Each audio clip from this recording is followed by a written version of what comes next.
നമസ്കാരം, സിറ്റി ന്യൂസിലേക്ക് സ്വാഗതം. ആദ്യം പ്രധാന വാർത്തകൾ നിങ്ങൾക്കായി അവതരിപ്പിക്കുന്നത് baby memorial hospital, Chala, Kannur. ദേശീയപാതാ വികസനം വേണ്ടത്ര പഠനം നടന്നോ എന്ന് സംശയം. പാരിസ്ഥിതിക കാര്യങ്ങൾ മനസ്സിലാക്കിയില്ലെന്ന് ജില്ലാ പരിസ്ഥിതി ഏകോപന സമിതി റിപ്പോർട്ട്. ക്രമക്കേടുകൾ ജനങ്ങളിലെത്തിക്കാൻ ജാഥ നടത്താനും തീരുമാനം. തലശ്ശേരി എഞ്ചിനീയറിംഗ് കോളേജിനെ സെന്റർ ഓഫ് എക്സലൻസ് ആക്കി ഉയർത്തും. പ്രഖ്യാപനം നടത്തി സ്പീക്കർ എൻ ഷംസീർ. സഹായവുമായി കിഫ്ബി രംഗത്ത്. AI സാങ്കേതികവിദ്യാ കോഴ്സുകൾ ആരംഭിക്കുമെന്നും ബന്ധപ്പെട്ടവർ. ശമ്പള പരിഷ്കരണ നടപടികൾ ആരംഭിക്കണം. KSTA ജില്ലാ പ്രവർത്തക കൺവെൻഷനിൽ ആവശ്യം. വിവിധ ആവശ്യങ്ങൾ ഉന്നയിച്ച് ഓഗസ്റ്റ് 2 അധ്യാപകരുടെ ജില്ലാ മാർച്ചും ധർണയും. കൺവെൻഷനിൽ വിവിധ സബ് ജില്ലാ കമ്മിറ്റികളിൽ നിന്നായി പങ്കുചേർന്നത് 300ഓളം പ്രവർത്തകർ. വാർത്തകൾ വിശദമായി. കണ്ണൂർ ജില്ലാ പരിസ്ഥിതി ഏകോപന സമിതിയുടെ പഠന റിപ്പോർട്ട് പുറത്ത്. NH 66 നിർമ്മാണത്തിൽ വ്യാപക ക്രമക്കേടുകൾ ഉള്ളതായും പ്രശ്നങ്ങൾ മൂടിവെക്കുന്നതായും പഠന സംഘം കണ്ടെത്തിയിട്ടുണ്ടെന്ന് ബന്ധപ്പെട്ടവർ വാർത്താ സമ്മേളനത്തിൽ അറിയിച്ചു. സമിതി തയ്യാറാക്കിയ റിപ്പോർട്ട് കേന്ദ്ര ഉപരിതല ഗതാഗത വകുപ്പ് മന്ത്രി അടക്കമുള്ളവർക്ക് സമർപ്പിച്ചിട്ടുണ്ട്. സമഗ്ര അന്വേഷണത്തിന് ശേഷം മാത്രമേ തുടർ പ്രവർത്തനം നടത്താൻ പാടുള്ളൂ എന്നും അതുവരെ പ്രവൃത്തികളെല്ലാം നിർത്തിവെക്കണമെന്നും ഇവർ ആവശ്യപ്പെട്ടു. എംബാങ്ക്മെന്റ് കെട്ടാനുള്ള പദ്ധതി, ഈ എംബാങ്ക്മെൻറ്റിന് ഉപയോഗിക്കുന്ന കട്ടകൾ തന്നെ നമ്മുടെ കളത്തിലൊക്കെ ഉപയോഗിക്കുന്ന ഇൻ്റർലോക്കിന് സമാനമായ അത്രയും വലുപ്പമുള്ള ചെറു ബ്ലോക്കുകളാണ്. ബാക്കി എല്ലായിടത്തും ഉപയോഗിച്ചിരിക്കുന്നത് വലിയ ബ്ലോക്കുകളാകുമ്പോൾ നമ്മുടെ കാട്ടാമ്പള്ളിയിലേക്ക് കൊണ്ടുവന്ന് നിങ്ങളിപ്പോൾ അവിടെ പോയി നോക്കിക്കഴിഞ്ഞാൽ അറിയാം, അവിടെയൊക്കെ തന്നെ അത്തരം ചെറു ബ്ലോക്കുകൾ ഇട്ടിട്ട് അത് തന്നെയാണ് നമ്മുടെ മലപ്പുറം ജില്ലയിൽ ഇടിഞ്ഞു പോയിരിക്കുന്നത്. അതിനുള്ള ഒരു കാരണം അതിൻ്റെ വെള്ളത്തിൻ്റെ തള്ള്, ഞാനതിനെ പറ്റി പറയാം. അപ്പോൾ അത്തരം ഒരു അശാസ്ത്രീയത നമുക്കവിടെ കാണാൻ പറ്റും. പിന്നീട് ഈ എംബാങ്ക്മെൻറ്റ്, അതായത് 8 മീറ്ററോളം ഉയരത്തിൽ മണ്ണിട്ട് കോൺക്രീറ്റ് സ്ലാബുകൾ കൊണ്ട് ഇൻ്റർലോക്ക് പോലെ സ്ഥാപിച്ചിരിക്കുന്ന ഈ എംബാങ്ക്മെൻറ്റിൻ്റെ ഉള്ളിൽ ആദ്യം തന്നെ ഇവർ വെളുത്ത ഒരു ഷീറ്റ് ഷീറ്റ് വിരിക്കുന്നുണ്ട്. അപ്പോൾ അത്തരം ഷീറ്റിൽ വിരിച്ചതിന് ശേഷമാണ് മണ്ണിടുന്നത്. അങ്ങനെ മണ്ണിടുന്നത് കൊണ്ട് തന്നെ ഇതിലേക്ക് പെയ്യുന്ന മഴവെള്ളം സൈഡുകളിലേക്ക് ദ്വാരം ഇട്ടിട്ടുണ്ടെങ്കിലും, ഈ സ്ലാബുകൾക്ക് സൈഡുകളിലേക്ക് ദ്വാരം ഇട്ടിട്ടുണ്ടെങ്കിലും അവക്ക് പുറത്തേക്ക് പോകാൻ വയ്യാതെ അവ താഴോട്ടേക്ക് കിനിഞ്ഞു പോവുകയും അതിൻ്റെ അടിവാരത്ത് ഇന്നലെയൊക്കെ പല പത്രങ്ങളിലും ഒക്കെ തന്നെ വന്നതുപോലെ അടിഭാഗത്ത് നിന്ന് ധാരാളം വിള്ളലുകൾ ഉണ്ടാവുകയും ആ വിള്ളലുകളിലൂടെ പുറത്തേക്ക് വെള്ളം പോകുന്ന സ്ഥിതിയുമാണ് നാം കാണുന്നത്. അപ്പോൾ എംബാങ്ക്മെൻറ്റിൻ്റെ നിർമ്മാണം തന്നെ ഒരർത്ഥത്തിൽ ഈ പാതയുടെ ദൗർബല്യത്തെയാണ് സൂചിപ്പിക്കുന്നത്. കണ്ണൂർ ജില്ലാ പരിസ്ഥിതി ഏകോപന സമിതിയുടെ നേതൃത്വത്തിൽ ദേശീയപാതാ നിർമ്മാണവുമായി ബന്ധപ്പെട്ട് ജൂൺ 2, 8 തീയതികളിലായി geology, hydrology, ecology, civil engineering തുടങ്ങിയ മേഖലയിലെ വിദഗ്ധർ ഉൾപ്പെടുന്ന പഠനസംഘം നടത്തിയ വിവരങ്ങളാണ് ഇപ്പോൾ പുറത്തുവന്നിട്ടുള്ളത്. NH 66-ലെ ചെറുവത്തൂർ, കാര്യങ്കോട് മുതൽ മുഴപ്പിലങ്ങാട് വരെയുള്ള ഭാഗത്ത് നടത്തിയ നിർമ്മാണവുമായി ബന്ധപ്പെട്ട പരാതികൾ റിപ്പോർട്ട് ചെയ്യപ്പെട്ട സ്ഥലങ്ങളാണ് പഠനസംഘം സന്ദർശിച്ചത്. ഭൌമശാസ്ത്രപരവും ഭൌമ സാങ്കേതികപരവും പാരിസ്ഥിതികവും ജൈവ വൈവിധ്യപരവും സാമൂഹികവുമായ സവിശേഷതകളെ ഒട്ടും പരിശോധിക്കാതെയുള്ള നിർമ്മാണ രീതികളാണ് കരാറുകാർ NH 66ന്റെ മേഖലയിലെ രൂപകൽപ്പനയിലും നിർമ്മാണത്തിലും അവലംബിച്ചതെന്നും ഇവർ കണ്ടെത്തിയിട്ടുണ്ട്. റോഡ് നിർമ്മാണ സംബന്ധമായ നിയമങ്ങളുടെയും ചട്ടങ്ങളുടെയും മാർഗനിർദ്ദേശങ്ങളുടെയും നഗ്നമായ ലംഘനമാണ് പ്രാഥമിക പഠനത്തിൽ ഇവർ കണ്ടെത്തിയത്. പ്രശ്നങ്ങൾ മൂടിവെക്കുന്നതായാണ് കാണാൻ സാധിച്ചതെന്നും പഠനസംഘം വാർത്താ സമ്മേളനത്തിൽ പറഞ്ഞു. മണ്ണിന്റെ ഘടന നോക്കാതെയാണ് കുന്നുകൾ ഇടിച്ചു നിരത്തിയും കുന്നുകൾ നെടുകെ പിളർന്നതെന്നും നിർമ്മാണവുമായി ബന്ധപ്പെട്ടുള്ള ഓഡിറ്റിംഗ് നടത്തിയ ശേഷം മാത്രമേ തുടർ പ്രവർത്തനം നടത്താൻ പാടുള്ളൂവെന്നും അതുവരെ പ്രവർത്തനം നിർത്തിവെക്കണമെന്നും ഇവർ ആവശ്യപ്പെട്ടു. സമിതി തയ്യാറാക്കിയ റിപ്പോർട്ട് കേന്ദ്ര ഉപരിതല ഗതാഗത വകുപ്പ് മന്ത്രി, കേരള മുഖ്യമന്ത്രി, പ്രതിപക്ഷ നേതാവ്, റവന്യൂ മന്ത്രി, പൊതുമരാമത്ത് വകുപ്പ് മന്ത്രി എന്നിവർക്ക് സമർപ്പിച്ചിട്ടുണ്ടെന്നും അടുത്ത ദിവസം PAC ചെയർമാൻ KC വേണുഗോപാലിനെ നേരിട്ട് കണ്ട് റിപ്പോർട്ട് സമർപ്പിക്കുമെന്നും സംഘം അറിയിച്ചു. റിപ്പോർട്ടിലെ കണ്ടെത്തലുകൾ ജനങ്ങളിലെത്തിക്കാൻ അടുത്ത മാസം പ്രചാരണ ജാഥ സംഘടിപ്പിക്കുമെന്നും ഭാരവാഹികൾ വാർത്താ സമ്മേളനത്തിൽ പറഞ്ഞു. പേവിഷബാധയേറ്റ് ചികിത്സയിലായിരുന്ന തമിഴ്നാട് സ്വദേശിയായ 5 വയസ്സുകാരൻ മരിച്ചു. തമിഴ്നാട് സേലം സ്വദേശി ഹരിത്താണ് മരിച്ചത്. ഇക്കഴിഞ്ഞ 17-നാണ് കുട്ടിയെ കണ്ണൂർ ജില്ലാ ആശുപത്രിയിൽ നിന്നും പരിയാരത്തേക്ക് റെഫർ ചെയ്തത്. പയ്യാമ്പലത്ത് വെച്ചാണ് തെരുവുനായുടെ കടിയേറ്റത്. ജില്ലാ ആശുപത്രിയിൽ കുത്തിവയ്പ് എടുത്തുവെങ്കിലും പേവിഷബാധ സ്ഥിരീകരിക്കുകയായിരുന്നു. കണ്ണിന്റെ ഭാഗത്താണ് കുട്ടിക്ക് കടിയേറ്റത്. കണ്ണൂർ ജില്ലാ വിദ്യാഭ്യാസ വകുപ്പും അത്ലറ്റിക്സ് അസോസിയേഷനും സംയുക്തമായി കിഡ്സ് അത്ലറ്റിക്സിനെ കുറിച്ച് UP ആൻഡ് LP സ്കൂൾ ടീച്ചേഴ്സിന് സെമിനാറും പ്രാക്ടിക്കൽ ക്ലാസും സംഘടിപ്പിച്ചു. ജവഹർ സ്റ്റേഡിയത്തിൽ വെച്ച് നടന്ന പരിപാടി വിദ്യാഭ്യാസ ഡെപ്യൂട്ടി ഡയറക്ടർ ഷൈനി ഉദ്ഘാടനം ചെയ്തു. നമുക്കറിയാം ഈ വർഷം നമ്മുടെ സ്കൂളുകളിൽ നമ്മുടെ മന്ത്രി ഇടപെട്ട് തന്നെ ഒരു സൂപ്പ ഡാൻസിന്റെ കാര്യമൊക്കെ നിങ്ങൾ അറിഞ്ഞിരിക്കില്ലേ. അപ്പൊ ഇതിന്റെ ഉദ്ദേശം എന്താ? നമ്മുടെ ഈ കുഞ്ഞുങ്ങൾക്ക് നല്ല എനർജിയാണ് ഈ പ്രായത്തിൽ അല്ലേ. ആ എനർജി നല്ല കാര്യങ്ങളിലേക്ക് അവരെ തിരിച്ചു വിടണം. അല്ലാത്ത പക്ഷം എന്ത് പറ്റും? അവർക്ക് വേണ്ടാത്ത പല കാര്യത്തിലേക്ക് അവരെ ഇടപെടാൻ പോകും. അതുകൊണ്ട് ഈ കുഞ്ഞു പ്രായത്തിൽ തന്നെ ഇതുപോലെയുള്ള ഈ കായികമായിട്ടുള്ള മേഖലകളിൽ അവരെ ഒന്ന് ഇടപെടുത്താകില്ല. വളർന്നു വരുന്ന സമയത്ത് അവരുടെ ആ എനർജി അതിലേക്ക് പോയി കഴിഞ്ഞാൽ മറ്റു രീതിയിലേക്ക്, തെറ്റായ രീതിയിലേക്ക് കുഞ്ഞുങ്ങൾ പോകത്തില്ല എന്ന ഒരു പ്രതീക്ഷ നമുക്കുണ്ട് അല്ലെ. ഒരു സത്യമാണ് അല്ലേ. അപ്പോൾ അതുകൊണ്ട് തന്നെയാണ് ഈ കൊച്ചു കുട്ടികളെ ചെറുപ്രായത്തിൽ തന്നെ ഇതുപോലെയുള്ള മേഖലയിലേക്ക് തിരിച്ചു വിടുക. Athletic association president Jose Mathew അധ്യക്ഷത വഹിച്ചു. Olympic association joint secretary K. Prabhavathi teacher നന്ദി പറഞ്ഞു. അത്ലറ്റിക് അസോസിയേഷൻ സെക്രട്ടറി ശ്രീഷ് സ്വാഗതം പറഞ്ഞു. Sathyan, Lijo Joseph, athletic association member Sonia, Shemin തുടങ്ങിയവർ സംസാരിച്ചു. നമ്മുടെ ഈ വർഷത്തെ പ്രോഗ്രാം ഇന്ന് മുതൽ സ്റ്റാർട്ട് ചെയ്യുകയാണ്. അപ്പോൾ അതിൻ്റെ ഭാഗമായിട്ട് ഇപ്പോൾ കണ്ണൂർ ജില്ലയിലെ LP UP സ്കൂളിലെ ഒരു ടീച്ചേഴ്സിന് നമ്മളിവിടെ ഒരു കിഡ്സ് അത്ലറ്റിക്സിൻ്റെ ഒരു പരിശീലന ക്ലാസ് നടക്കുന്നുണ്ട്. അപ്പോൾ ആ പരിശീലന ക്ലാസ്സിന് ഇപ്പം 500 മുകളിലോ ഉണ്ടാവും. രജിസ്ട്രേഷൻ പൂർത്തിയായില്ല. അപ്പോൾ അത്രയും ആൾക്കാർ പങ്കാളിത്തമുണ്ട്. പിന്നെ എല്ലാ സ്കൂളിലും ഇത് എത്തിച്ചിട്ട് ഈ കിഡ്സിൻ്റെ ഒരു പ്രോഗ്രാം, ആ ഒരു പരിപാടി കുട്ടികളിലേക്ക് എത്തിച്ച് അവരെ നല്ല ആരോഗ്യവാന്മാരായ നല്ലൊരു കായിക താരമായിട്ട് വളർത്താൻ വേണ്ടിയുള്ള ഒരു ബേസിക് പ്രോഗ്രാം തന്നെയാണ് ഈ കിഡ്സ് അത്ലറ്റിക്സ്. അതുമായിട്ട് ബന്ധപ്പെട്ട് കണ്ണൂർ ജില്ല മുൻകൈയെടുത്ത് അത്ലറ്റിക് അസോസിയേഷൻ മുൻകൈയെടുത്ത് നടത്തുന്നൊരു പ്രോഗ്രാമാണ്. കഴിഞ്ഞ കൊല്ലം ഇതുണ്ടായിരുന്നു, മുന്നേ വർഷങ്ങളിലുണ്ടായിരുന്നു. അപ്പോൾ കഴിഞ്ഞ കൊല്ലം മുതൽ സജീവമായിട്ടിത് ഞങ്ങൾ കൊണ്ടു നടക്കുന്നുണ്ട്. അപ്പോൾ അതുകൊണ്ട് തന്നെ കേരളത്തിലെ ഏറ്റവും മികച്ച ജില്ലയായിട്ട് കണ്ണൂർ ജില്ലയാണ് കഴിഞ്ഞ വർഷം ഉണ്ടായത് കിഡ്സ് അത്ലറ്റിക്സുമായിട്ട് ബന്ധപ്പെട്ടിട്ട്. News desk city news. Higher secondary economics teachers association +2 പരീക്ഷയിൽ സാമ്പത്തിക ശാസ്ത്രത്തിൽ ഫുൾ മാർക്ക് നേടിയ കണ്ണൂർ ജില്ലയിലെ വിദ്യാർത്ഥികളെ അനുമോദിച്ചു. കണ്ണൂർ ചേംബർ ഹാളിൽ നടന്ന അനുമോദന സമ്മേളനം മന്ത്രി രാമചന്ദ്രൻ കടന്നപ്പള്ളി ഉദ്ഘാടനം ചെയ്തു. ഇതെല്ലാം ഒരു ആരോഗ്യകരമായ മത്സരബോധം ഈ രംഗത്തുണ്ടായാലാണ് ഈ പരിപാടിയുടെ ആത്യന്തികമായ വിജയം സമ്പൂർണ്ണവൽക്കരിക്കുന്നത്. അത് സാധിക്കുന്നത് കാരണം ഇതിൻ്റെ ഏകദേശം ഭാരവാഹികളും സുഹൃത്തുക്കളൊക്കെ പ്രതിപക്ഷതയുള്ളവരാണ്. ആ പ്രതിപക്ഷതയും കരുത്തും ശക്തിയുമുള്ളതുകൊണ്ട് നിങ്ങൾ വിചാരിച്ചാൽ ഇതുപോലെ എല്ലാവരെയും നിങ്ങൾ സംഘാടനത്തിൻ്റെ ഭാഗമായി നിൽക്കുന്ന എല്ലാ കുട്ടികൾക്കും ഒരു ഇതുപോലെ അനുമോദനം നൽകേണ്ടത്. അനുമോദനം ഭാവിയിൽ അവരുടെ വിദ്യാർത്ഥി ജീവിതത്തിലും കുടുംബ ജീവിതത്തിലും ഔദ്യോഗിക ജീവിതത്തിലും എല്ലാം തന്നെ ഒരുപാട് പടവുകൾ കയറി പോകാനുള്ള കാര്യത്തിൽ ശക്തി നൽകുന്നത് മറ്റൊരു വസ്തുതയാണ്. അതാണ് അനുമോദനത്തിനൊരു ആന്തരികവും ബാഹ്യവുമായ വിജയമെന്ന് പറയുന്നത്. പ്രസിഡന്റ് VC പ്രദീപ് അധ്യക്ഷത വഹിച്ചു. Higher secondary assistant coordinator V. Swathi വിശിഷ്ടാതിഥിയായി. Doctor T. ജിജികുമാരി മുഖ്യ പ്രഭാഷണം നടത്തി. ഭാരവാഹികളായ MP Jithesh, PV Sivanarayanan, Benny Mathew, PV Prakashan, E. Sheeja, K. Shiju, T. Girish, P. Sugandhi, JB Sreejith തുടങ്ങിയവർ സംസാരിച്ചു. News desk city news. ഇടവേളക്കുമ്പായി പ്രധാന വാർത്തകൾ വീണ്ടും. പ്രധാന വാർത്തകൾ നിങ്ങൾക്കായി അവതരിപ്പിക്കുന്നത് baby memorial hospital, Chala, Kannur. ദേശീയപാത വികസനം വേണ്ടത്ര പഠനം നടന്നോ എന്ന് സംശയം. പാരിസ്ഥിതിക കാര്യങ്ങൾ മനസ്സിലാക്കിയില്ലെന്ന് ജില്ലാ പരിസ്ഥിതി ഏകോപന സമിതി റിപ്പോർട്ട്. ക്രമക്കേടുകൾ ജനങ്ങളിലെത്തിക്കാൻ ജാഥ നടത്താനും തീരുമാനം. തലശ്ശേരി എഞ്ചിനീയറിംഗ് കോളേജിനെ സെന്റർ ഓഫ് എക്സലൻസ് ആക്കി ഉയർത്തും. പ്രഖ്യാപനം നടത്തി സ്പീക്കർ AN ഷംസീർ. സഹായവുമായി കിഫ്ബി രംഗത്ത്. AI സാങ്കേതിക വിദ്യാ കോഴ്സുകൾ ആരംഭിക്കുമെന്നും ബന്ധപ്പെട്ടവർ. ശമ്പള പരിഷ്കരണ നടപടികൾ ആരംഭിക്കണം. KSTA ജില്ലാ പ്രവർത്തക കൺവെൻഷനിൽ ആവശ്യം. വിവിധ ആവശ്യങ്ങൾ ഉന്നയിച്ച് ഓഗസ്റ്റ് 2 അധ്യാപകരുടെ ജില്ലാ മാർച്ചും ധർണയും. കൺവെൻഷനിൽ വിവിധ സബ് ജില്ലാ കമ്മിറ്റികളിൽ നിന്നായി പങ്കുചേർന്നത് 300ഓളം പ്രവർത്തകർ.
Oracle Maharani Jewellers, Bank Road, Kannur, AVK Nair Road, Talasheri, Emmo Road, Thrissur. ശസ്ത്രക്രിയ ഇല്ലാതെ ഗർഭാശയം നീക്കം ചെയ്യാതെ ഗർഭാശയമുഴ നീക്കം ചെയ്യാം. Uterine fibroid embolisation. കൈയിലെ രക്തക്കുഴലിലൂടെ വളരെ നേർത്ത ഒരു ട്യൂബ് സന്നിവേശിപ്പിക്കുക എന്നതാണ് ഈ രീതിയുടെ ആദ്യഘട്ടം. ഈ ട്യൂബ് രക്തക്കുഴലിലൂടെ സഞ്ചരിച്ച് ഗർഭാശയ മുഴകളിൽ എത്തിക്കുന്നു. തുടർന്ന് ഈ മുഴകളിലേക്ക് രക്തമെത്തിക്കുന്ന രക്തധമനിയിൽ പ്രത്യേക പദാർത്ഥം ഇൻജക്ട് ചെയ്ത് മുഴകളിലേക്കുള്ള രക്തസഞ്ചാരം തടയുന്നു. രക്തത്തിലൂടെ ലഭ്യമാവുന്ന പോഷകങ്ങൾ ലഭിക്കാതാവുകയും മുഴ വളരാനാവാതെ ചുരുങ്ങിപ്പോവുകയും ചെയ്യുന്നു. അനസ്തീഷ്യയുടെ ആവശ്യകതയില്ല, ആശുപത്രി വാസമില്ല, മുറിപ്പാടുകളില്ല, പെട്ടെന്നുള്ള രോഗമുക്തി, ദൈനംദിന ജീവിതത്തിലേക്ക് അതിവേഗമുള്ള തിരിച്ചുവരവ് തുടങ്ങിയ അനേകം നേട്ടങ്ങൾ ഈ ഒരു ചികിത്സാ രീതിക്കുണ്ട്. ഗർഭാശയ മുഴകൾക്ക് ഏറ്റവും മികച്ച ചികിത്സയാണ് തേടുന്നതെങ്കിൽ കണ്ണൂർ ആസ്റ്റമിംസിലെ ഇന്റർവെൻഷണൽ റേഡിയോളജി വിഭാഗവുമായി ഉടൻ തന്നെ ബന്ധപ്പെടൂ. ആസ്റ്റമിംസ് കണ്ണൂർ. വാർത്തകൾ തുടരുന്നു. തലശ്ശേരി എഞ്ചിനീയറിംഗ് കോളേജിനെ കിഫ്ബി സഹായത്തോടെ സെന്റർ ഓഫ് എക്സലൻസ് ആക്കി ഉയർത്തും. നിയമസഭാ സ്പീക്കർ എൻ ഷംസീറിന്റെ അധ്യക്ഷതയിൽ സ്പീക്കറുടെ ചേംബറിൽ ചേർന്ന യോഗത്തിലാണ് ഇത് സംബന്ധിച്ച് ധാരണയായത്. കേപ്പ് അധികൃതരും സഹകരണ വകുപ്പ് മന്ത്രി ചുമതലപ്പെടുത്തിയത് പ്രകാരം അദ്ദേഹത്തിന്റെ പ്രൈവറ്റ് സെക്രട്ടറിയും യോഗത്തിൽ പങ്കെടുത്തു. തലശ്ശേരി എഞ്ചിനീയറിംഗ് കോളേജിൽ startup incubation centre, IT park, industrial park എന്നിവ ഉൾപ്പെടെ സമഗ്ര വികസനം ലക്ഷ്യമാക്കി ടെക്നിക്കൽ ഹബ്ബാക്കി വികസിപ്പിക്കുന്നതിനുള്ള 50 കോടി രൂപയുടെ പ്രപ്പോസൽ കിഫ്ബി ധനസഹായത്തോടെ സഹകരണ വകുപ്പ് നടപ്പാക്കും. Artificial intelligence, data science, semi conductor technology തുടങ്ങി പുതുതലമുറ കോഴ്സുകൾ ആരംഭിക്കും. പുതിയ കോഴ്സുകൾ ആരംഭിക്കുന്നതിനേക്കാളുപരി യുവാക്കൾക്ക് തൊഴിലവസരം കൂടി ഉറപ്പാക്കുന്ന നിലയിൽ പദ്ധതി നടപ്പാക്കുകയാണ് ലക്ഷ്യമിടുന്നത്. കോളേജിന്റെ ഭൗതിക സാഹചര്യങ്ങൾ മെച്ചപ്പെടുത്തുന്നതോടൊപ്പം വർക്ക് നിയർ ഹോം ഫെസിലിറ്റിയും ടെക്നോ പാർക്കിന് സമാനമായ സൗകര്യങ്ങളും ഏർപ്പെടുത്തി അക്കാദമികപരമായും വ്യവസായപരമായും പുരോഗതി നേടുന്നതിനുള്ള നൂതനമായ മാർഗങ്ങൾ അവലംബിക്കും. തലശ്ശേരി എഞ്ചിനീയറിംഗ് കോളേജിന്റെ നവീകരണത്തിന് എല്ലാവിധ സഹായവും സഹകരണ വകുപ്പ് മന്ത്രിയും കിഫ്ബി അധികൃതരും ഉറപ്പു നൽകിയിട്ടുണ്ടെന്ന് സ്പീക്കർ വ്യക്തമാക്കി. വിശദമായ കൺസെപ്റ്റ് നോട്ട് തയ്യാറാക്കുന്നതിന് സ്പീക്കറുടെ additional private secretary Arjun SKH ചുമതലപ്പെടുത്തുന്നതിനും ജൂലൈ 7 വീണ്ടും യോഗം ചേർന്ന് തുടർ നടപടികളുമായി മുന്നോട്ട് പോകുന്നതിനും തീരുമാനമെടുത്തു. സഹകരണ വകുപ്പ് മന്ത്രിയുടെ private secretary doctor PK Padmakumar, additional private secretary Deepu P Nair, coop director doctor Thajudheen Ahammed, joint director doctor S Jayakumar, സ്പീക്കറുടെ private secretary T Manoharan Nair, additional private സെക്രട്ടറിമാരായ M കുഞ്ഞുമോൻ, അർജുൻ SK എന്നിവർ യോഗത്തിൽ പങ്കെടുത്തു. News desk city news. Kannur മാട്ടൂലിൽ ഓടിക്കൊണ്ടിരുന്ന ബസ്സിൽ ഡ്രൈവർക്ക് നേരെ അക്രമം. ബസ് നിയന്ത്രണം വിട്ട് ഇലക്ട്രിക് പോസ്റ്റിൽ ഇടിച്ചു കയറി. മുൻ വൈരാഗ്യത്തെ തുടർന്ന് നേരത്തെ ബസ്സിൽ കയറിയിരുന്നയാൾ ബസ് പുറപ്പെട്ട ശേഷം ഡ്രൈവറെ ആക്രമിക്കുകയായിരുന്നു. ഏഴാം സ്വദേശിയായ ഡ്രൈവറാണ് അക്രമത്തിനിരയായത്. കൂടുതൽ വിവരങ്ങൾ അറിവായിട്ടില്ല. പള്ളിക്കുന്ന് കൃഷ്ണമേനോൻ സ്മാരക ഗവൺമെന്റ് വനിതാ കോളേജിന്റെ സുവർണ ജൂബിലി ആഘോഷവും കോളേജ് ഓഡിറ്റോറിയത്തിന്റെ ഉദ്ഘാടനവും തിങ്കളാഴ്ച നടക്കും. ചടങ്ങ് മുഖ്യമന്ത്രി പിണറായി വിജയൻ ഉദ്ഘാടനം ചെയ്യുമെന്ന് സംഘാടക സമിതി ചെയർമാൻ KV സുമേഷ് MLA വാർത്താ സമ്മേളനത്തിൽ അറിയിച്ചു. വിമൻസ് കോളേജ് നമുക്കറിയാം, നമ്മുടെ മലബാറിലെ തന്നെ ഏറ്റവും പ്രധാനപ്പെട്ടൊരു കോളേജാണ്. 1975 അന്നത്തെ വിദ്യാഭ്യാസ മന്ത്രി ശ്രീ ചാക്കരി മുഹമ്മദ് കുട്ടിയാണ് പയ്യാമ്പലത്ത് ഗേൾസ് ഹൈസ്കൂളിൻ്റെ ഭാഗമായിട്ട് ഒരു വിമൻസ് കോളേജ് ആരംഭിക്കുന്നത്. പിന്നീട് അവിടെ നിന്ന് 83 ബേബി ജോൺ മാഷ് അന്ന് മന്ത്രിയായിരിക്കുമ്പോഴാണ് ഈ ഇന്ന് കാണുന്ന നമ്മുടെ ജയിലിലെ സൂപ്രണ്ട് അല്ലേ ബംഗ്ലാവായിരുന്ന സ്ഥലത്താണ്, ജയിൽ വകുപ്പ് അനുഭവിച്ച സ്ഥലത്ത് ഈ കോളേജ് ആരംഭിക്കുന്നത്. അപ്പോൾ 50 ബാക്കി കാര്യം പ്രിൻസിപ്പൽ പറയും, 50 വർഷക്കാലം പൂർത്തിയാകുകയാണ് വിമൻസ് കോളേജ്. അപ്പോൾ ആ 50 വർഷക്കാലം പൂർത്തിയാകുന്നതിൻ്റെ ഭാഗമായി 1 വർഷക്കാലം നീണ്ടു നിൽക്കുന്ന പ്രോഗ്രാം നേരത്തെ സംഘാടക സമിതി ബഹുമാനനായ രാമേന്ദ്രൻ കടന്നപ്പള്ളി മിനിസ്റ്റർ ഉദ്ഘാടനം ചെയ്ത് നമ്മൾ ആരംഭിച്ചു വരികയായിരുന്നു. അപ്പോൾ CMൻ്റെ ടൈം നമുക്ക് നേരത്തെ ഫെബ്രുവരിയിൽ ഒരു ഘട്ടത്തിൽ കിട്ടിയതാണ്. അപ്പോൾ പെട്ടെന്നത് മാറിപ്പോവുകയും ഒരു സാഹചര്യം, പിന്നെ വെക്കേഷനായി. അപ്പോൾ തുടർന്ന് ആ പ്രോഗ്രാം ഇപ്പോൾ 30-ാം തീയതി വൈകുന്നേരം 5 മണിക്ക് ബഹുമാനപ്പെട്ട മുഖ്യമന്ത്രി സമയം തന്നിരിക്കുന്നു. അതോടൊപ്പം തന്നെ കോളേജ് ഓഡിറ്റോറിയം ഗവൺമെൻറ്റിൻ്റെ പ്ലാൻ ഫണ്ടിൽ ഒരു 3 കോടി രൂപ 3.7 അല്ലേ ചെലവഴിച്ചുകൊണ്ടൊരു ഓഡിറ്റോറിയം, അവിടെ 700 പേർക്ക് ഇരിക്കാവുന്ന നല്ലൊരു ഓഡിറ്റോറിയം അവിടെ നിർമ്മിച്ചിട്ടുണ്ട്. ഓഡിറ്റോറിയത്തിൻ്റെ ഉദ്ഘാടനവും 50 വർഷത്തിൻ്റെ ഉദ്ഘാടനവും ഉള്ള പ്രോഗ്രാമാണെന്ന് നിശ്ചയിച്ചിരിക്കുന്നത്. മന്ത്രി ആർ ബിന്ദു അധ്യക്ഷത വഹിക്കും. സുവർണ ജൂബിലി ആഘോഷങ്ങളുടെ ഭാഗമായി ഒരു വർഷം നീണ്ടു നിൽക്കുന്ന അക്കാദമികവും അക്കാദമികേതരവുമായ നിരവധി പരിപാടികളാണ് സംഘാടക സമിതി ആസൂത്രണം ചെയ്തിരിക്കുന്നത്. വാർത്താ സമ്മേളനത്തിൽ college principal doctor Chandramohanan KT, vice principal doctor Santhosh CP, PTA secretary doctor Sukumaran M, doctor Vipin Chandran KP എന്നിവരും പങ്കെടുത്തു. Kerala bank employees federation Kannur ജില്ലാ കമ്മിറ്റി സർവീസിൽ നിന്ന് വിരമിക്കുന്ന ജീവനക്കാർക്ക് സ്നേഹാദരം സംഘടിപ്പിച്ചു. കണ്ണൂർ ജവഹർ ഓഡിറ്റോറിയത്തിൽ നടന്ന പരിപാടി മന്ത്രി രാമചന്ദ്രൻ കടന്നപ്പള്ളി ഉദ്ഘാടനം ചെയ്തു. നമ്മുടെ സംസ്ഥാനത്തെ ബാങ്കിംഗ് മേഖലയിലെ ഓരോ പദവിന്യാസങ്ങളിലും സുപ്രധാനമായ പങ്കുവഹിച്ചവരെ നമ്മുടെ സമ്പദ്ഘടനയുടെ സുപ്രധാനമായ ഭാഗമാണ് ബാങ്കിംഗ് മേഖല. അത് സഹകരണ മേഖലയായിരുന്നാലും സ്വകാര്യ മേഖലയായാലും ഏത് മേഖലയായിരുന്നാലും നമ്മുടെ സാമ്പത്തിക സംവിധാനത്തിൻ്റെയും സമ്പദ്ഘടനയുടെയും നിരവധി കർമ്മതലങ്ങളിൽ സ്വാധീനമുള്ള ഒരു മേഖലയാണ്. അതുകൊണ്ട് തന്നെ ഉദ്ഘാടന ചടങ്ങിൽ പ്രസിഡന്റ് KV പ്രശാന്ത് കുമാർ അധ്യക്ഷത വഹിച്ചു. സംസ്ഥാന ഓർഗനൈസിംഗ് സെക്രട്ടറി KP ഷാ മുഖ്യപ്രഭാഷണം നടത്തി. CP Soundarraj, CN Mohanan, T Rajan, PM Sreerag, NT Saju, P Geetha, PC Rasheed തുടങ്ങിയവർ സംസാരിച്ചു. കേരളത്തിലെ ഇടതുപക്ഷ പുരോഗമന അധ്യാപക സംഘടനയായ Kerala school teachers association KSTA ആഭിമുഖ്യത്തിൽ പ്രവർത്തകരുടെ ജില്ലാ കൺവെൻഷൻ സംഘടിപ്പിച്ചു. TK ബാലൻ സ്മാരക ഹാളിൽ KSTA സംസ്ഥാന സെക്രട്ടറി K രാഘവൻ മാസ്റ്റർ ഉദ്ഘാടനം ചെയ്തു. ഒന്ന്, ദേശവ്യാപകമായി ഈ രാജ്യത്തെ തൊഴിലാളികളും കേന്ദ്ര സംസ്ഥാന ജീവനക്കാരും അധ്യാപകരും ജൂലൈ 9-ാം തീയതി ഒരു പണിമുടക്കിലേക്ക് പോവുകയാണ്. അതുപോലെ കേരളത്തിലെ അധ്യാപക പ്രസ്ഥാനം KSTA വിദ്യാഭ്യാസ മേഖലയിൽ ചെറുതും വലുതുമായിട്ടുള്ള കേന്ദ്ര സർക്കാരിന്റെ കേരള വിരുദ്ധ നയങ്ങൾ അവസാനിപ്പിക്കുക, വിദ്യാഭ്യാസ മേഖലയിലേക്കുള്ള കേന്ദ്രവിഹിതം അനുവദിക്കുക, പങ്കാളിത്ത പെൻഷൻ പദ്ധതി ഉപേക്ഷിക്കുക, PFRD നിയമം പിൻവലിക്കുക, ശമ്പള പരിഷ്കരണ നടപടികൾ ആരംഭിക്കുക തുടങ്ങി വിവിധ ആവശ്യങ്ങൾ ഉന്നയിച്ച് വരുന്ന ഓഗസ്റ്റ് 2-ന് നടക്കുന്ന അധ്യാപകരുടെ ജില്ലാ മാർച്ചും ധർണയും വിജയിപ്പിക്കുന്നതിനാണ് പ്രവർത്തകരുടെ ജില്ലാ കൺവെൻഷൻ സംഘടിപ്പിച്ചത്. TK ബാലൻ സ്മാരക ഹാളിൽ നടന്ന പരിപാടിയിൽ KSTA ജില്ലാ പ്രസിഡന്റ് K പ്രകാശൻ അധ്യക്ഷത വഹിച്ചു. സംസ്ഥാന ജില്ലാ നേതാക്കളായ AK Beena, KC Sudheer, K Ranjith, T Rajila, PV Surendran, PK Bindu, V Swathi, KV ദീവേഷ്, CK Bijesh എന്നിവർ സംബന്ധിച്ചു. ജില്ലയിലെ വിവിധ സബ് ജില്ലാ കമ്മിറ്റികളിൽ നിന്നായി 300ഓളം പ്രവർത്തകർ കൺവെൻഷനിൽ പങ്കെടുത്തു. ജില്ലാ സെക്രട്ടറി KC സുനിൽ സ്വാഗതവും ജില്ലാ ട്രഷറർ VV വിനോദ് കുമാർ നന്ദിയും പറഞ്ഞു. City news Kannur.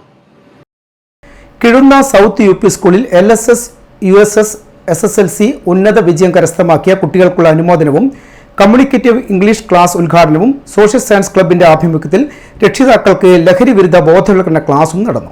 Kannur south BPC CR Vinod Kumar ഉദ്ഘാടനം ചെയ്തു. പല പരിപാടികളിലായി പോയ ബന്ധമുണ്ട്. പല PTA പ്രസിഡന്റുമാരും ഇതുപോലുള്ള അധ്യക്ഷ സ്ഥാനം അലങ്കരിച്ചുകൊണ്ട് സംസാരിക്കുന്നത് കേട്ടിട്ടുണ്ട്. പക്ഷെ എനിക്ക് ഏറെ സന്തോഷം തോന്നിയ ഒരു കാര്യം, ഒരു വിദ്യാലയം, ഞാൻ സാധാരണ ആദ്യത്തെ പറയുന്ന കേട്ടപ്പോൾ എനിക്ക് ചെറിയൊരു വിഷമം വന്നു. ഈ വിദ്യാലയത്തിൽ പഠിപ്പില്ല. അപ്പൊ അതിന് മുന്നോടിയായി സാർ പറഞ്ഞ വാക്ക് എന്തിനാണെന്ന് വെച്ചാൽ, ഇത്ര കണ്ടൊരു വിദ്യാലയത്തെ പഠിച്ച ഒരു PTA പ്രസിഡന്റ് നമ്മുടെ സഭയിലേക്ക് ചുരുക്കാം. അത് സംശയമില്ലാത്ത കാര്യം. ഞാൻ അതൊരു ഭംഗിവാക്കായി പറയുന്നില്ല. അത് നമ്മൾ മനസ്സിലാക്കേണ്ട കാര്യം മാസ്റ്റർ കൃത്യമായി പറയുകയാണ്. കിഴുന്ന സൗത്ത് UP സ്കൂളിലെ 4, 5, 6 ക്ലാസുകളിലെ കുട്ടികൾക്കായാണ് കമ്മ്യൂണിക്കേറ്റീവ് ഇംഗ്ലീഷ് ക്ലാസ്സിന് തുടക്കമായത്. Anagha Anilkumar communicative English class എന്താണ് എന്നതിനെക്കുറിച്ച് വിശദീകരണം നൽകി. Kannur circle excise preventive officer Naseer Kooloth ലഹരി വിരുദ്ധ ബോധവൽക്കരണ ക്ലാസ് നടത്തി. അയാള് ഏതായാലും ആ രസത്തിന് വേണ്ടി ചെയ്തായിരിക്കുന്ന രീതിയിൽ കേട്ടപ്പോൾ എല്ലാവരും പോയി. പക്ഷെ ഇയാളെ അരസം നിർത്തുന്നില്ല. കുറെ കഴിഞ്ഞപ്പോഴും അയാൾ തിരിച്ച് നസ്രുദ്ദീൻ മുല്ലയുടെ വീട്ടിൽ തിരിച്ചു വന്നിട്ട് നസ്രുദ്ദീൻ മുല്ലയുടെ വീട്ടിൽ ഇങ്ങനെ അവിടെ നിന്നിട്ട് കരയാൻ തുടങ്ങി, മുങ്ങാൻ തുടങ്ങി. കുറച്ചൊരു മണിക്കൂർ കഴിഞ്ഞപ്പോൾ നസ്രുദ്ദീൻ മുല്ല ഈ പെട്ടിയുമായിട്ട് നല്ല വീട്ടിലേക്ക് കയറി വരുമ്പോൾ ഇയാൾ ഓടിക്കേറി പിടിച്ച് മുല്ലയെ പിടിച്ചെന്ന് പറഞ്ഞു, നിങ്ങൾ കള്ളനാണല്ലേ. പക്ഷെ ഇതുവരെ നാട്ടുകാരുടെയൊക്കെ ധാരണ ചടങ്ങിൽ HM ബിന്ദു ടീച്ചർ സ്വാഗതം പറഞ്ഞു. PTA പ്രസിഡന്റ് നാസർ ഉസ്താദ് അധ്യക്ഷത വഹിച്ചു. CRC coordinator Divya Raghavan, mother PTA president Pushpaja, PTA vice president Sandhya Shaji തുടങ്ങിയവർ ആശംസകൾ നേർന്നു. സ്റ്റാഫ് സെക്രട്ടറി ഷിഹാബുദ്ദീൻ നന്ദി പറഞ്ഞു. News desk city news. Kadambur higher secondary സ്കൂളിൽ അന്താരാഷ്ട്ര ലഹരി വിരുദ്ധ ദിനത്തിന്റെ ഭാഗമായി സ്കൂളിലെ കേഡറ്റ് ഗ്രൂപ്പായ NCC, SPC, scout and guides, little kites, junior red cross എന്നിവയുടെയും സ്കൂളിലെ ലഹരി വിമുക്ത ക്ലബിന്റെയും ആഭിമുഖ്യത്തിൽ ലഹരി വിരുദ്ധ റാലിയും റോഷിത ടീച്ചർ പരിശീലനം നൽകിയ വിദ്യാർത്ഥിനികളുടെ ലഹരി വിരുദ്ധ ഫ്ലാഷ് മോബും സംഘടിപ്പിച്ചു. ചടങ്ങിൽ school headmaster Latheesh master, Shinoj, Lijith, Anilkumar, Sreejith, Sujith, Sudheer എന്നീ അധ്യാപകരും പ്രമീള, ജയശ്രീ, ജിംന, നിസ, അനുശ്രീ എന്നീ അധ്യാപികമാരും പങ്കെടുത്തു.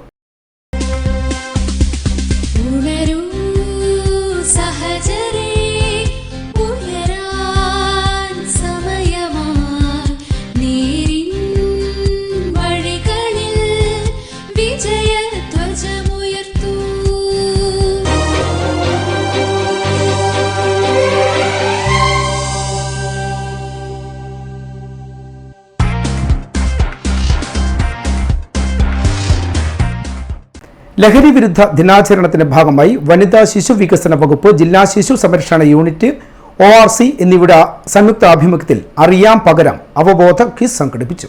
ADM കലാഭാസ്കർ ഉദ്ഘാടനം ചെയ്തു. ഏത് മെഡിസിൻ എടുത്ത് പരിശോധിച്ചാലും സൈഡ് എഫക്ട് ഉണ്ട്. ഒരു സൈഡ് എഫക്റ്റ് ഇല്ലാത്ത ലോകത്തിന്റെ ആദ്യ സുന്ദരമായ ലഹരി അച്ഛനും അമ്മയും. ആ മാതൃത്വത്തെയും പിതൃത്വത്തെയും ചേർത്ത് പിടിക്കാൻ, കുടുംബത്തിന്റെ ലഹരി നുണയാൻ, ഇന്നിന്റെ വർത്തമാന കാലഘട്ടത്തിലെ കരരൂപത്തിലോ ദ്രാവക രൂപത്തിലോ പദാർത്ഥ രൂപത്തിലോ സൈബർ രൂപത്തിലുള്ള ലഹരി ചിന്തകളിലേക്ക് എത്തപ്പെടാതിരിക്കാൻ, ഏറ്റവും നല്ല അറിവുകളെ തിരിച്ചറിവിലാക്കി നല്ല ചാലകശക്തിയോടുകൂടി ഇന്ത്യൻ യുവത്വത്തിന്റെ പ്രസരിപ്പാവാൻ, നവോത്ഥാന മൂല്യമുള്ള കേരളത്തിന്റെ മണ്ണിന്റെ ചാലക ശക്തികളാവാൻ, ഇന്നിന്റെ യുവത്വത്തെ വാർത്തെടുക്കാനുള്ള ഐതിഹാസികമായ പോരാട്ടമാണ് സംസ്ഥാന സർക്കാരിന്റെ ലഹരി വർജന മിഷനായി വിമുക്തിയിലൂടെ എക്സൈസ് ഡിപ്പാർട്ട്മെന്റ് നടത്തിക്കൊണ്ടിരിക്കുന്നത്. എഴുത്ത്, വായന, കലകൾ, സംഗീതം എന്നിവയോടുള്ള ലഹരിയാണ് ശരിയായ തെരഞ്ഞെടുപ്പെന്ന് വിദ്യാർത്ഥി സമൂഹം തിരിച്ചറിയണമെന്ന് ADM പറഞ്ഞു. ചടങ്ങിൽ ജില്ലാ child protection officer C Divya അധ്യക്ഷയായി. Assistant excise commissioner P Sajith Kumar ലഹരി വിരുദ്ധ പ്രതിജ്ഞ ചൊല്ലിക്കൊടുത്തു. Excise preventive officer Sameer Dharmadam അവബോധ ക്ലാസും പ്രശ്നോത്തരിയും നയിച്ചു. ജില്ലാ ശിശുവികസന officer Devana Bharathan, ORC project assistant TP Shameeja, psychologist Akshaya M എന്നിവർ സംസാരിച്ചു. ജില്ലയിലെ 40 സ്കൂളുകളിൽ നിന്നുള്ള വിദ്യാർത്ഥികൾ പ്രശ്നോത്തരിയിൽ പങ്കെടുത്തു. News desk city news. സ്വർണം വെള്ളി നിരക്കുകൾ നിങ്ങൾക്കായി അവതരിപ്പിക്കുന്നത് Maharani jewellers, bank road Kannur, AVK Nair road Thalassery, MO road Thrissur.